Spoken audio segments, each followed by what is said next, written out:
जन्माला आल्यानंतर आईच्या संस्कारातून शिकला हो राजा. बघा ना, राजेला आहे शिवाजी राजे. महिलांचे एक नृत्य चालू होते की शामल्यामध्ये. राजे ते चुकून पडद्याच्या आत राहून महिलांचे नृत्य पाहत आहेत. खबर आऊसाहेबांना कळाली. एक गेले मोलकरीण. आऊसाहेब शिवाजी राजे आपले बारके पडद्याच्या आत राहून महिलांचे नृत्य बघतायत.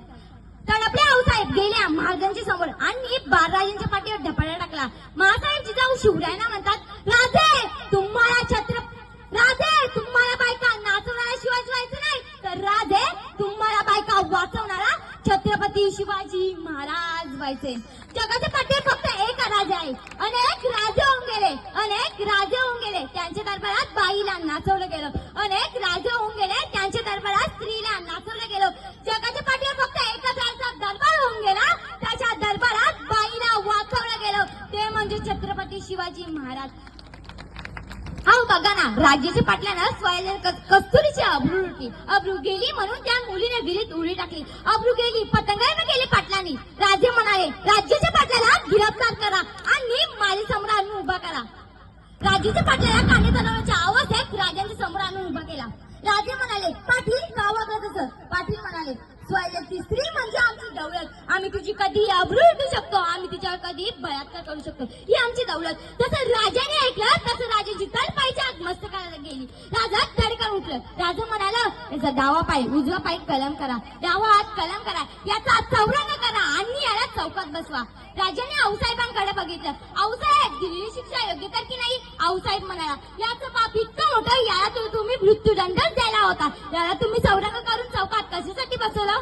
तेव्हा महाराज आऊसाहेबांकडे बघत म्हणतात, मी याला मृत्यूदंड द्यायला होता, पण मी याला मृत्यूदंड दिला नाही, कारण याचा विषय इथेच संपला. सर आऊसाहेब, मी याला मृत्यूदंड दिला नाही, कारण येणार जाणार त्याला पाहिजे आणि त्याच्या सुद्धा लक्ष येईल महाराष्ट्राच्या मातीमधल्या स्त्रीच्या पदराला हात लावण्याचा असा रांजाचा पाटील केला जाईल. म्हणून सांगते, तलवारीपेक्षा तीक्ष्ण या नजरेची धार आहे, तलवारीपेक्षा तीक्ष्ण या नजरेची धार आहे. महाराष्ट्राची वाघीण तू, भवानीचा वार आहे. अरे भगव्याची लक्ष्मी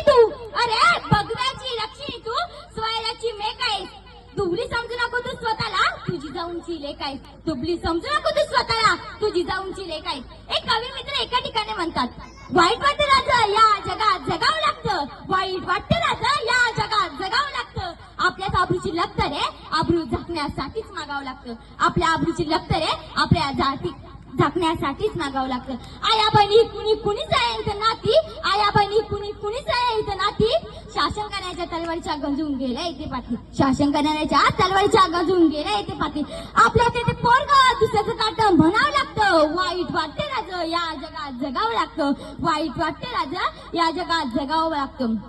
कोणी म्हणते मला छत्रपती शिवाजी महाराज व्हायचंय, तर कोणी म्हणते मला संभाजी राजा व्हायचंय. त्यांना फक्त एक वाक्य लक्षात ठेवायला सांगा, ज्याला बाईतली ताई कळाली तो मुक्ताईचा ज्ञाना झाला, ज्याला बाईतली पत्नी कळाली तो सीतेचा राम झाला, ज्याला बाईतली आई कळाली ना तो जिजाऊंचा शिवबा झाला, तो जिजाऊंचा शिवबा झाला. मित्रांनो, छत्रपती शिवाजी महाराज हे स्त्रियांचा आदर्श करत होते. हा पुरावा देण्याचं काम फक्त आपण नाही केलं, तर शत्रू सुद्धा राजाने याबाबत मानसता. शाहिस्तेखानाची मोठी साठली याच पुण्यामध्ये साठली. राजे निघून गेल्यानंतर शाहिस्तेखानाची बहीण आली. हुजूर गजब हो गया, ओनारा धमसीवा मेरे छोटे लड़की को उठाकर लग गया.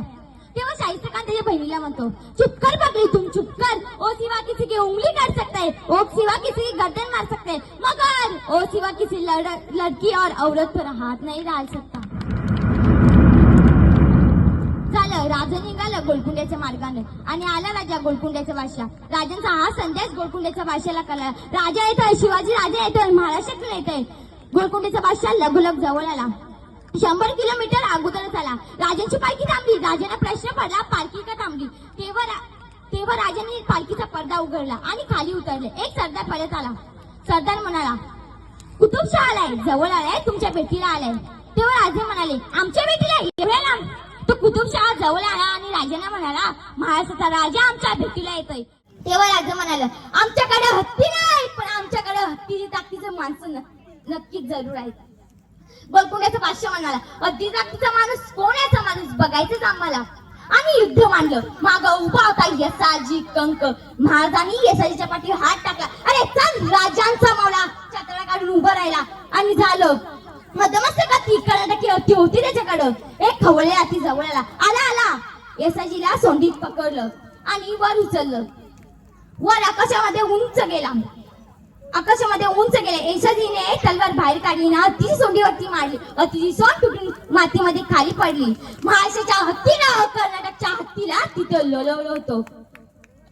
झालं हे शौर्य बघितलं येसाजीचं. आला राजा गोलकुंड्याचा बादशाह जवळ आला आणि येसाजीला म्हणाला, बहुत खूप काय तुझी जिगर. तो पुढे असं म्हणतो. त्याने स्वतःच्या गळ्यातला कंठा काढला, मोत्याचा हार काढला आणि येसाजीच्या समोर जाऊन धरला. येसाजीच्या गळ्यात तो टाकायला गेला. येसाजीने हात हरवला आणि येसाजी म्हणाला, आमचं सन्मान करायला, आम्हाला शाबासकी द्यायला अजूनही आमचं राज समर्थ आहेत. म्हणून आपल्या राजानं दुसऱ्याच्या कौतुत्वाची थाप सुद्धा आपल्या अंगावर कधी टाकून नाही घेतली. म्हणून आपण आपल्या राजाला प्रेरणा स्तोत्र म्हणतो. बोला